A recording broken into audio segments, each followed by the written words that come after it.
Pressure কুকারে মাংস রান্না করলে এটার কালার এবং টেস্টটা অনেক সময় ভালো আসে না। আজকে আপনাদের সাথে শেয়ার করব শক্ত মুরগি আলু দিয়ে প্রেসার কুকারে রান্না, আর এটা খেতে কিন্তু বেশ মজার হয়। আসসালামু আলাইকুম এভরিওয়ান, সবাইকে রসনা বিলাস থেকে অনেক অনেক স্বাগত। নিয়ে নিলাম আমি 1.5 কেজি পরিমাণে লাল মুরগি, আর সাথে দিয়ে দিলাম গোটা গরম মশলা। এখানে দারচিনি, এলাচ আর লবঙ্গ আছে, সাথে তেজপাতাও আছে। অ্যাড করে দিলাম স্বাদ মতো লবণ, আর দিয়ে দিচ্ছি 2 টেবিল চামচ পরিমাণ লাল মরিচের গুঁড়া, 1 টেবিল চামচ হলুদ গুঁড়া, 1.5 টেবিল চামচ দিয়ে দিচ্ছি আমি জিরার গুঁড়া। একই সাথে অ্যাড করে দিচ্ছি আদা রসুন বাটা।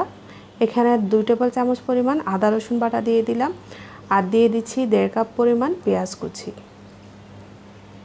একই সাথে অ্যাড করে দিচ্ছি 1/2 কাপ পরিমাণ সয়াবিন তেল।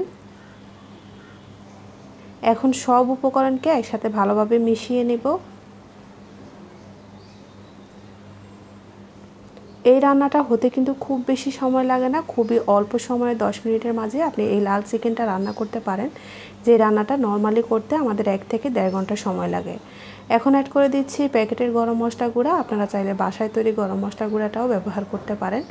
তো সবগুলা ম্যারিনেট করা মাংস আমি এভাবে প্রেসার কুকারে দিয়ে দিচ্ছি।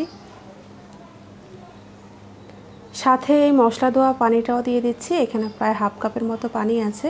প্রেসার কুকারের মুখটা বন্ধ করে আমি চুলায় বসিয়ে দিলাম। 3 থেকে 4 বার সিটি দিলেই কিন্তু এই মাংসটা অনেকটাই নরম হয়ে যায়, আর এভাবে যদি আপনি কষিয়ে রান্না করেন তাহলে কিন্তু মাংসের টেস্টটা অনেক ভালো আসে। প্রায় 4টা সিটি দেওয়ার পরে এখন আমি মাংসটাকে নেড়ে দেব।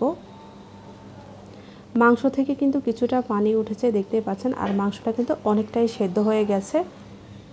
এখন এর সাথে আমি দিয়ে দেব আলু। বাচ্চারা যেহেতু মুরগির সাথে আলুটা বেশ পছন্দ করে, তাই আমি আলুটাও ব্যবহার করলাম। এখন ভালোভাবে মিশিয়ে নিচ্ছি।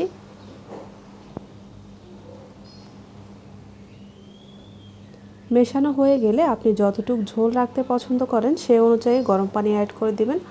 অবশ্যই গরম পানি ব্যবহার করবেন, এতে করে রান্নার টেস্ট বেশ ভালো আসে। আমি এখানে কিন্তু খুব বেশি ঝোল রাখবো না, একদম ঘন একটা গ্রেভি থাকবে, সেই অবস্থাতেই নামিয়ে নেব, তাই খুব বেশি পানি ব্যবহার করলাম না, দেখতেই পাচ্ছেন। আবারও প্রেসার কুকারের মুখটা বন্ধ করে এখন চুলায় দিয়ে দিব। এখন অপেক্ষা করব পুরো রান্নাটা শেষ হওয়া অবধি। বেশ আরও 3 থেকে 4টা সিটি দেওয়ার পরে এখন কিন্তু রান্নাটা পুরোপুরি হয়ে গেছে। মাংস এবং আলুটা ভালোভাবে সেদ্ধ হয়ে গেছে, আমি চেক করে নিচ্ছি। রান্নাটা কিন্তু শেষ, দেখতেই পারলেন খুবই সহজভাবে এই রান্নাটা করা যায়, আর এটা খেতেও কিন্তু ভীষণ ভালো হয়। যারা ব্যাচেলার থাকেন কিংবা রান্না করতে ঝামেলা মনে করেন, তারা চাইলে কিন্তু ঝটপট এভাবে রান্না করতে পারেন। রেসিপিটা ভালো লাগলে অবশ্যই চ্যানেলটি সাবস্ক্রাইব করে রাখবেন। ভালো থাকবেন সবাই, আল্লাহ হাফেজ।